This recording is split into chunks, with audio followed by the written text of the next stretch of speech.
27واں پارہ ہے سورۃ الرحمن، آیت نمبر 29۔ اعوذ باللہ من الشیطان الرجیم، بسم اللہ الرحمن الرحیم۔ یسألہ من فی السماوات والارض کل یوم هو فی شأن فبأي آلاء ربكما تكذبان۔ صدق اللہ العظیم۔ آج کی آیت مبارکہ میں اللہ نے اس سے پہلے جو بیان فرمایا اپنی ذات کے حوالے سے کہ اللہ جل شانہ باقی رہنے والے، باقی سب وہ فنا ہونے والے ہیں۔ اللہ فرماتے ہیں یسألہ من فی السماوات والارض۔ اللہ جل شانہ کی شان، اللہ کا حال یہ ہے کہ اس کائنات کے نظام میں آسمان والی مخلوقات اور زمین والی مخلوقات ہر ایک ان سے مانگتے رہتے ہیں، سب اس سے مانگنے والے ہیں۔ آسمان کے فرشتے جو ذرہ برابر بھی اللہ کی نافرمانی کرنے والے نہیں، ان کو بھی اپنی ذات پر اعتماد نہیں ہے، وہ بھی اللہ سے مانگتے رہتے ہیں۔ اور دنیا کی مخلوق میں سے انسان ہو یا حیوان ہو، ہر ایک اللہ سے مانگنے والا، چاہے وہ اپنی زبان کے ساتھ یا اپنے حال کے ساتھ۔ کسی کو زبان عطا فرمائی، وہ زبان کی گویائی کے ساتھ اللہ کے سامنے ہاتھ پھیلا کے مانگتا رہتا ہے، اللہ کے سامنے فریادی بن کے اپنی فریاد سناتا رہتا ہے۔ اور مخلوقات میں سے جو جن کے پاس گویائی والی زبان نہیں ہے، وہ اپنے حال کے ساتھ اللہ سے مانگتے رہتے ہیں۔ کل یوم هو فی شأن۔ اللہ ہر دن ایک حالت میں ہوتے ہیں، اللہ کی حالت ہر دن مختلف، کبھی کسی کو موت کے گھاٹ اتار دیتا ہے، کسی کو زندگی عطا فرماتا ہے، کسی کو نفع سے نوازتے ہیں، کسی کو نقصان میں مبتلا کر دیتا ہے، کسی کو عزت عطا فرما دیتا ہے تو کسی کو ذلیل کرواتا ہے، کسی کو خوشحالی سے نوازتا ہے تو پھر اس کے مقابلے میں کسی کو پریشانیوں سے نوازتا ہے۔ اب یہ اللہ جل شانہ کی مختلف قسم کی حالتیں ہیں۔ کسی کے گناہ کی بخشش کا اعلان کرتا ہے، کسی کے درجات کی بلندی کا اعلان کرتا ہے، کسی کے حالات میں مصیبتوں کو ٹال دیتا ہے اور کسی کو آزمائشوں کے اندر مبتلا کر دیتا ہے، کسی کو فقر و فاقوں میں مبتلا کر دیتا ہے، کسی کو آسودہ حالی سے نوازتا ہے۔ یہ سب اللہ کے حالات ہیں، اللہ کے حکم سے ہے۔ بیدہ المیزان، اس کے ہاتھ میں ترازو ہے، جس کو چاہے تو گھٹا دیتا ہے، جس کو چاہے تو بڑھا دیتا ہے، سب اسی کے پاس ہے۔ جس کے لیے چاہے خوب فراوانی کر لیتا ہے، جس کے لیے چاہے تو اندازے پہ کر لیتا ہے۔ کل یوم هو فی شأن۔ ہر دن اللہ جل شانہ ایک حالت میں ہوتے ہیں۔ فبأي آلاء ربكما تكذبان۔ بس تم اپنے رب کی کون کون سی نعمت کو جھٹلاؤ گے۔ سنفرغ لكم أيها الثقلان۔ اے دو بوجھل جماعتوں جن کے ذمے بوجھ ڈال دیا گیا ہے، دو جماعتیں، ایک انسانوں کی ہے، دوسرے جنات کی ہے۔ آج دنیا میں انسان کا غلبہ ہے، آدم علیہ السلام کی پیدائش کے بعد سے لے کر قیامت تک، اور آدم علیہ السلام سے پہلے اس دنیا کے اندر جنات آباد تھے۔ اس لیے جیسے انسان کو مکلف بنایا گیا، ایسے جنات کو بھی مکلف بنایا گیا۔ اس لیے اللہ جل شانہ نے قرآن مجید کے اندر جو بیان فرمایا کہ انسان اور جنات کی تخلیق اللہ نے فرمائی ہے، کس واسطے؟ اپنے تعارف کے واسطے، اپنی عبادت کے واسطے۔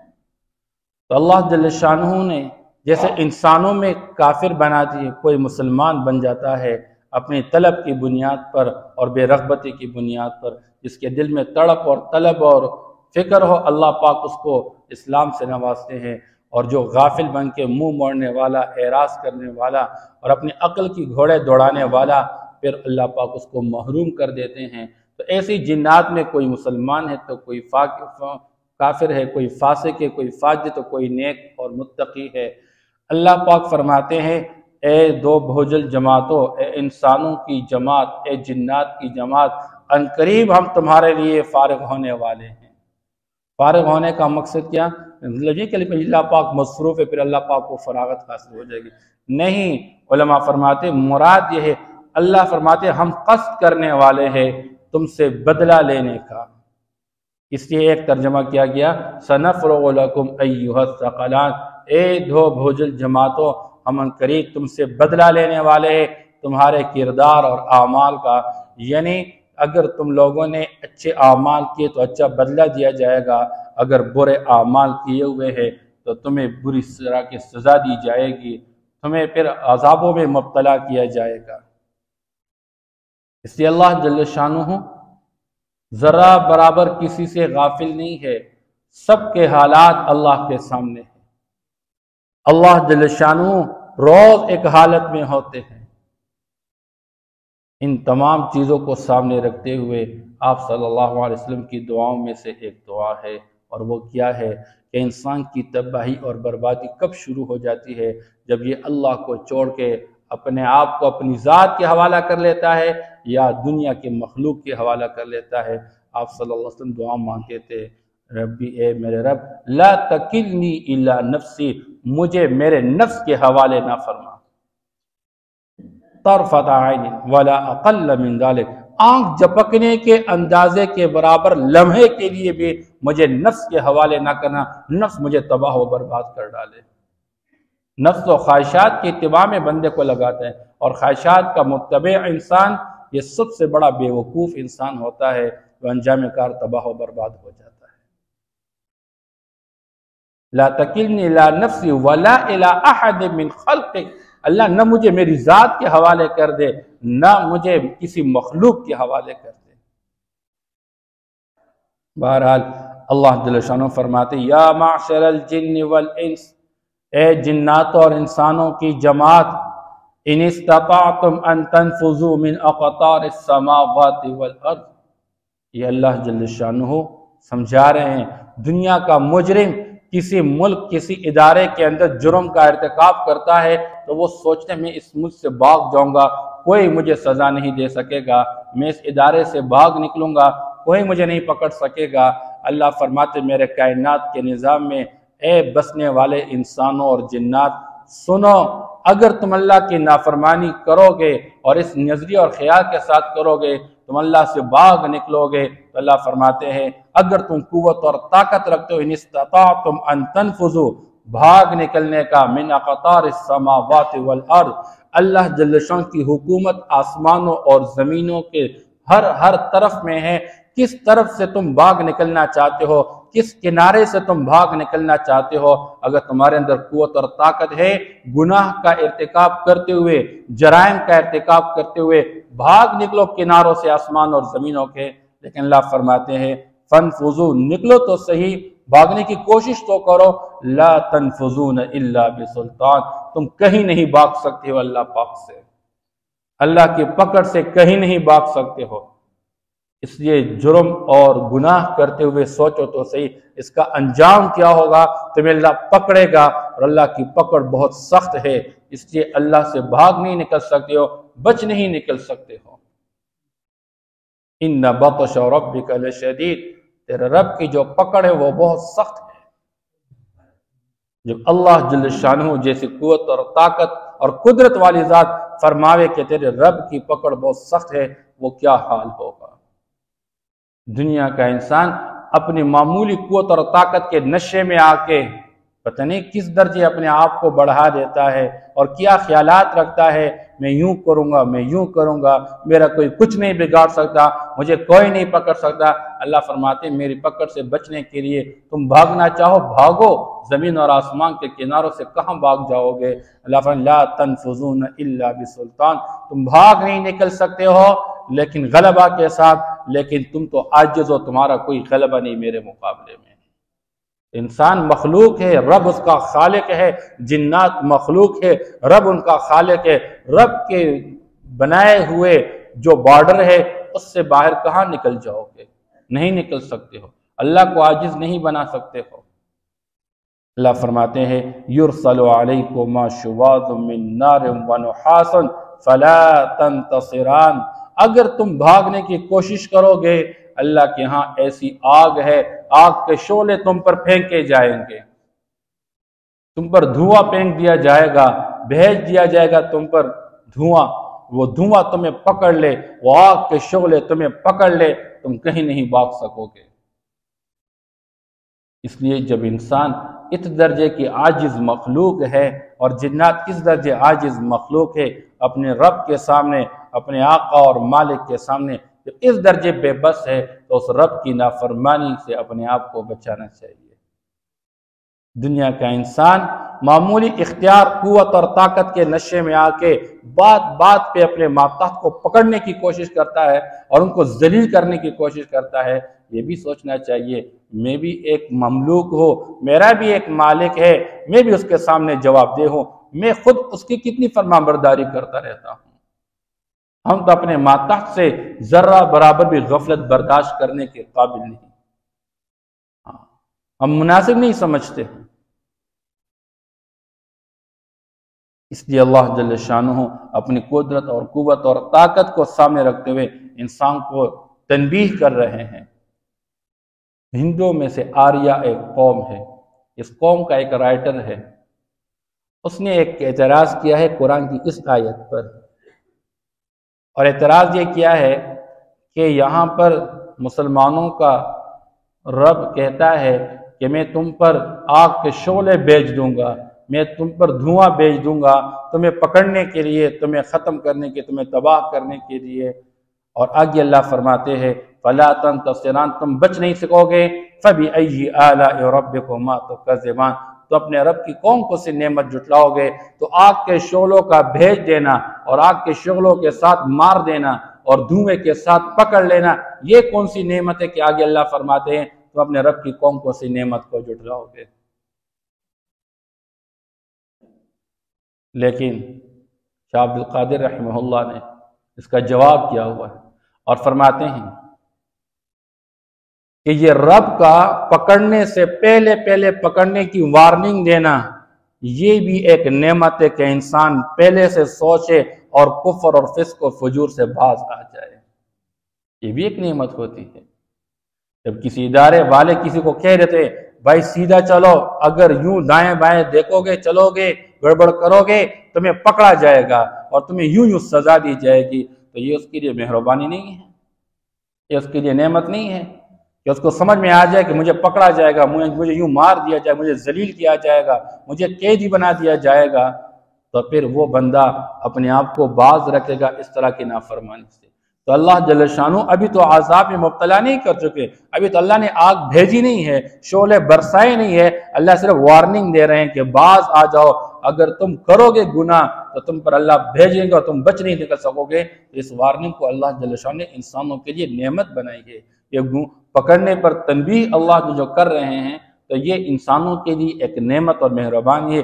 اس لیے اللہ فرماتے ہیں فَبِأَيِّ آلَاءِ رَبِّكُمَا تُكَذِّبَانِ، اور یہ اللہ جل شانہ نے دنیا کے اندر کچھ سزائیں لوگوں کو دی ہوئی ہیں، اور یہ سزائیں دنیا کے اندر عارضی سزائیں تھیں، حقیقی سزائیں تو قیامت کے دن ہوگی۔ اللہ اکبر۔ اس لیے ہم جو یہاں پڑھ چکے کل یوم هو فی شأن، ہر دن اللہ کی ایک حالت ہوتی ہے۔